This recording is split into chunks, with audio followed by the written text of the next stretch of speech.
اللہ کے نبی گھر میں رہتے کیسے تھے؟ چلیے اللہ کے رسول کی سب سے پیاری بیوی سے پوچھتے ہیں، اماں عائشہ سے۔ سوال کیا گیا اماں عائشہ سے، مسند احمد کی روایت، ما کان یفعل فی بیتہ، اللہ کے رسول اپنے گھر میں کیا کرتے تھے؟ ظاہر سی بات ہے بیوی سے بہتر جواب کون دے سکتا ہے؟ لائف پارٹنر ہے، شریک حیات۔ حضرت عائشہ جواب دیتی ہیں، کان بشرا من البشر، اللہ کے پیارے نبی بھی ایک انسان تھے، کان یفلی ثوبہ، اپنے کپڑے کو کبھی کبھی اللہ کے رسول خود ہی صاف کر لیتے تھے، ویحلب شاۃہ، اپنی بکری کا دودھ خود ہی دوہ لیتے تھے، اور بہت سارے اپنے گھر کے کام اللہ کے پیارے حبیب خود کر لیتے تھے۔ مسند احمد کی ایک دوسری حدیث میں اللہ کے نبی کے بارے میں جواب دیتی اماں عائشہ کہ کان رسول اللہ صلی اللہ علیہ وسلم فی محنت اہلہ، اللہ کے پیارے نبی اپنے گھر والوں کے کاموں میں ان کا سپورٹ اور مدد بھی کر دیا کرتے تھے۔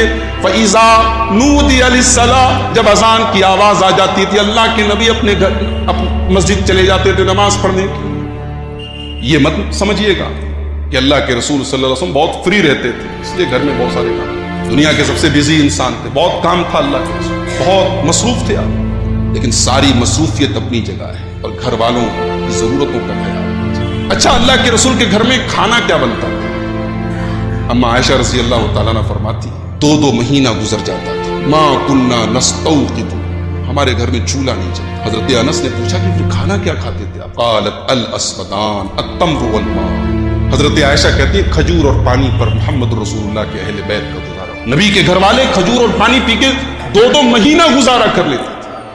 ایک صحابی کہتے ہیں حضرت نعمان بن بشیر رضی اللہ عنہ کہتے لقد رأیت نبیکم صلی اللہ علیہ وسلم ما کان یجد من الدقل ما یملؤ بطنہ، کہتے میں نے رسول کی زندگی میں ایسا ٹائم بھی دیکھا ہے کہ دقل کھجور بھی نہیں ہوتی تھی نبی کے گھر میں جس سے پیٹ بھر جائے۔ دقل جانتے ہیں آپ؟ عربی کی کوئی ڈکشنری اٹھا کے دیکھیں دقل کا مطلب کیا ہوتا ہے؟ دقل بولتے ہیں ارد التمر، کھجور کی سب سے گھٹیا کوالٹی، سب سے ردی کھجور۔ ایسا بھی ٹائم گزرا ہے اللہ کے نبی کے گھر کہ گھٹیا ٹائپ کی، سب سے لو ٹائپ کی کھجور بھی نہیں ہے کہ جس کو کھا کر کے اللہ کے نبی کے گھر والے گزارا۔ بڑی سادہ اور بڑی قناعت والی زندگی اللہ کے رسول۔ آج یہ رونا پیٹنا جو ہم نے مچایا ہوا ہے، دنیا میں کوئی کروڑ پتی ہے، کوئی لکھ پتی ہے، کوئی کسی کے پاس اونچی اونچی بلڈنگ ہے، کسی کے پاس رہنے کو مکان بھی نہیں ہے۔ دنیا کی دولت بلڈنگوں میں نہیں ہے میرے پاس، دنیا کی دولت پیسے میں نہیں ہے، دنیا کی دولت سکون میں۔ وہ سکون کیسے ملے گا؟ اللہ کے پیارے نبی صلی اللہ علیہ وسلم فرماتے ہیں، بڑے غور سے سنیے گا یہ، اللہ کے نبی فرماتے ہیں، ترمذی کی روایت ہے، من اصبح آمنا فی سربہ، من اصبح آمنا فی سربہ معافا فی جسدہ، جو آدمی سکون کے ساتھ اپنے گھر میں ہو، گولیوں کی بوچھار نہ ہو رہی ہو، گھر سے نکلنا دوبر نہ ہو۔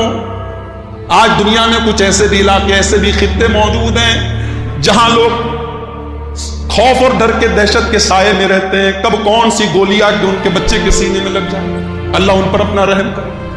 من اصبح آمنا فی سربہ، جو امن کے ساتھ اپنے گھر میں ہو، معافا فی جسدہ، اور بدن کے اندر اس کو کوئی دقت، کوئی تکلیف، کوئی بڑی بیماری نہ ہو، عافیت ہو، بدن میں آرام ہو، گھر میں سکون ہو۔ عندہ قوت یومہ، اور 24 گھنٹے کا دن بھر کا کھانا اس کے پاس موجود ہو۔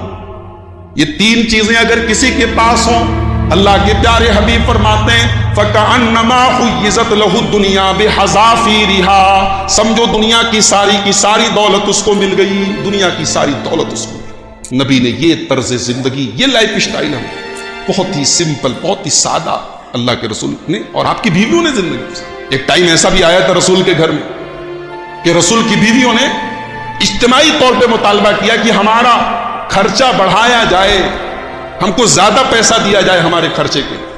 قرآن کریم کی آیت نازل ہو گئی سورہ احزاب کی، یا نساء النبی یا ایھا النبی قل لازواجک، اے نبی اپنی عورتوں سے کہہ دو، ان کنتن تردن الحیات الدنیا وزینتها، اگر تمہیں دنیا ہی کی چمک دمک چاہیے، تمہیں دنیا ہی کی زندگی کا عیش و آرام چاہیے، فتعالین امتعکن واسرحکن سراحا جمیلا، تمہیں نبی کے گھر میں اگر آخرت سے کوئی مطلب نہیں ہے، صرف دنیا ہی بنانی ہے، تو نکل جاؤ نبی کے گھر سے، آؤ میں تمہیں رخصت کر دیتا ہوں، پھر اس گھر میں تمہارے لیے رہنے کی جگہ نہیں ہے۔ نبی کے ساتھ ساتھ نبی کے گھر والے بھی